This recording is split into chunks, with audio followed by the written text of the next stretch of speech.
Assalamualaikum warahmatullahi wabarakatuh. Waalaikumsalam. Salam Pancasila, salam proklamasi Pancasila, salam Garuda Pancasila, salam Konstitusi Negara Pancasila, menuju negara budaya Pancasila. Jadi, yang terhormat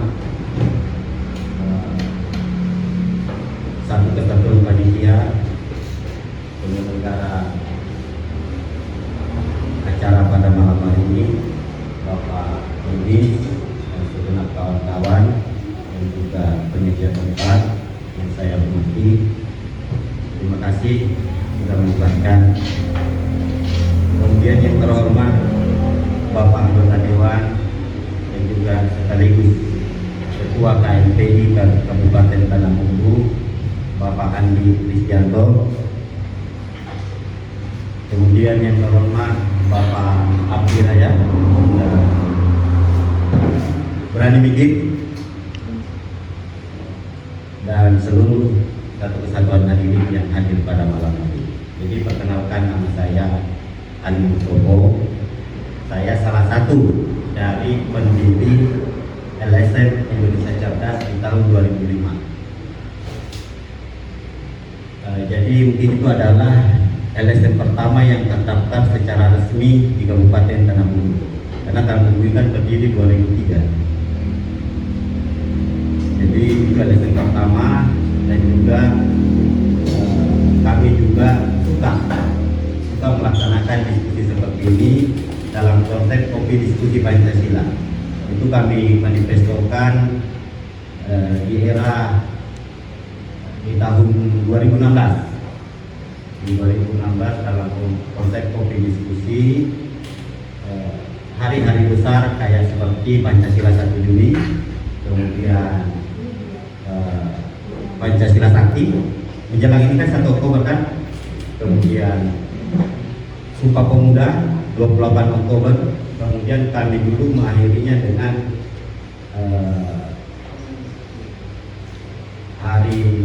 peringatan Hari Pahlawan 10 November. Cuma satu yang masih terutang, kami belum melaksanakan cara kopi diskusi, itu adalah Hari Proklamasi, peristiwa Proklamasi 17 Agustus 1945. Itu belum, sampai sekarang belum saya laksanakan. Cukup lama saya vakum di dalam kopi diskusi semacam ini. Jadi di tahun 2016 silam kami tidak lagi menggunakan seminar. Jadi lebih suka kopi diskusi begini. Jadi semua peserta bisa memberikan pendapatnya, karena kita sama-sama bangsa Indonesia, karena kita sama-sama Pancasila. Jadi karena Pancasila juga karena negara ini juga milik bersama, tetapi kita masuk dalam generasi pewaris, melanjutkan daripada generasi perjuangan dari para pendahulu kita.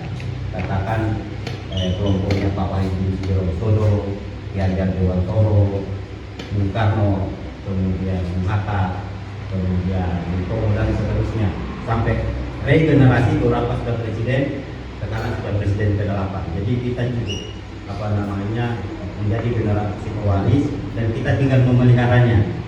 Saya pikir ini adalah bentuk pemeliharaan daripada Pancasila. Jadi kita masuk pada materi.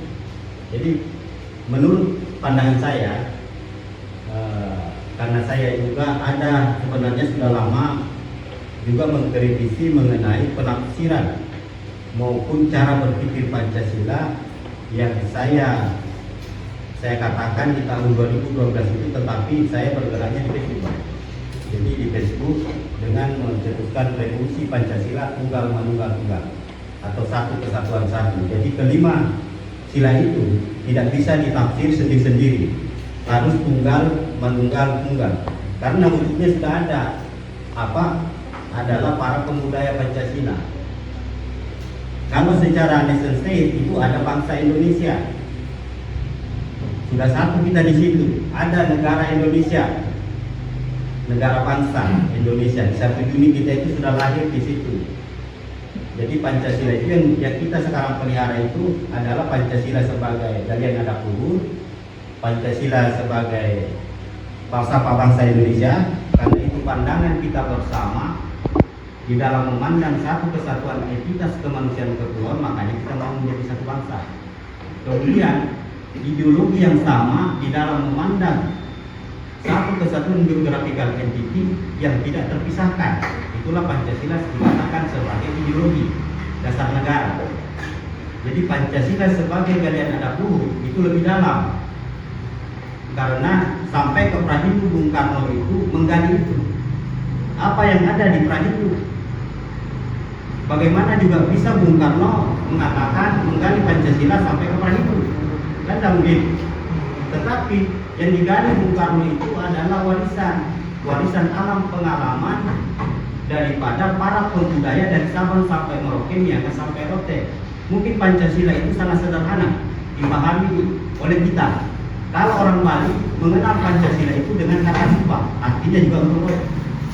Kalau orang Banjar mengenal Pancasila itu dalam istilah sekumpul, seguyup, segawe, segotong royong, segawe sabumi. Itu kan bahasa Banjar ya.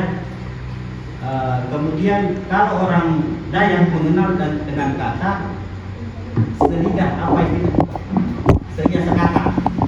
Nah, itu semua adalah Pancasila. Kalau orang Bugis mengenal dengan kata siamase sipakatuo. Itu sama semua entitas hukum. Yaitu sebagai galian adab luhur. Itu semua maknanya gotong royong. Hakikatnya. Kalau orang Jawa mengenal dengan kata Bugis sama. Kalau orang Manado mengenal dengan kata Mapalu. Itu semua maknanya serumpun. Jadi kita nasionalisasi bangsa kita ini tidak sama dengan nasionalisasi yang terjadi di Perancis. Itu adalah individualis dia, libertarianis. Kalau di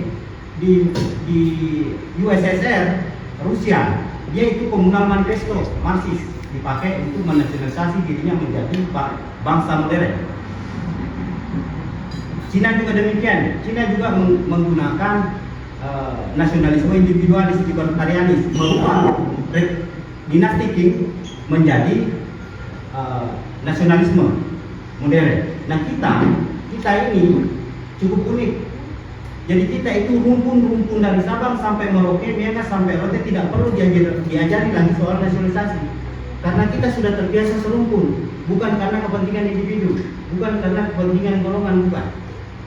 Tetapi memang sudah terbiasa serumpun. Coba kita melihat adab Jawa, adab Sunda, adab Bugis, adab Banjar, adab Dayak, adab Sasak, Bali, Madura dan seterusnya. Seluruh Indonesia sudah satu kesatuan rumpun-rumpun yang dinasionalisasi Bung Karno menjadi satu pandangan kemanusiaan bangsa Indonesia, dan memang sudah dilalui juga dengan perjuangan bersama dan juga senasib penangguhan di dalam demi kolonial demi kolonial menjajahnya, mulai Spanyol, Portugis, kemudian Inggris, termasuk VOC, kemudian Belanda, masuk lagi Denipon kembalikan lagi ke VOC. Jadi cukup, artinya membuat kita memiliki niat, asa, rasa akal yang sama untuk menjadi satu Pancasila, satu bangsa Indonesia, satu negara Indonesia. Nah, poin kita bahasanya kita perlu menciptakan negara Pancasila kita,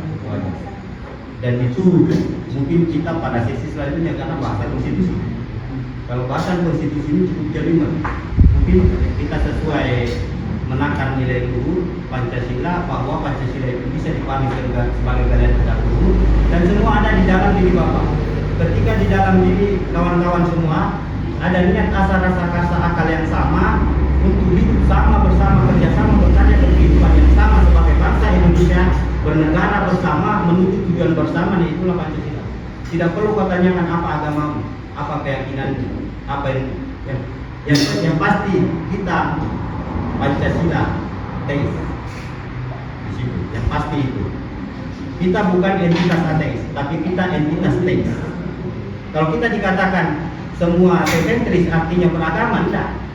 Ada animisme, ada dinamisme, bahkan ada mencari Tuhan. Tidak bisa menyatukan itu. Kemudian kalau kita dikatakan animisme semua, tidak bisa. Jadi kalau kita dikatakan hanya antropologi, sosiologi, kosmologi, kebudayaan, keadaban, teisme, betul, semuanya berketuhanan, semuanya berkemanusiaan, semuanya kita itu adalah berkesatuan atau serumpu. Yang tadi itu siapa masih sepakatur. Semuanya adalah berlembaga, ada pemimpinnya, ada yang dipimpin. Di situ dan semuanya berkeadilan. Berkeadilan maknanya di sini adalah mau berbagi. Tidak ada yang tidak berbagi. Coba kita di era berburu nomaden tradisional itu, ketika kita dapat hasil dalam keserumpunan kita pasti bagi-bagi. Misalnya ada yang melaut, dapat ikan, bagi-bagi kan sekampungan. Nah itulah keadilan sebenarnya. Tidak sama dengan keadilannya Marxis, sosialis, tidak sama. Jadi makanya disitulah saya menggali cukup lama dan sampai saya menulis kitab Negara Pancasila yang saya perjuangkan sendiri pun saya melawan. Cuma secara intelektual, bukan secara gerak. Karena untuk bergerak itu menyatukan seluruh para pemuda Pancasila itu secara representatif. Saya pikir bukanlah sebuah dana revolusi yang kecil, dana revolusi yang besar, dan itu negara yang harus melakukannya, yaitu Majelis Permusyawaratan Bangsa yang harus menyempurnakan konstitusi itu. Saya pikir itu dulu, nanti kita sambut. Assalamualaikum warahmatullahi wabarakatuh.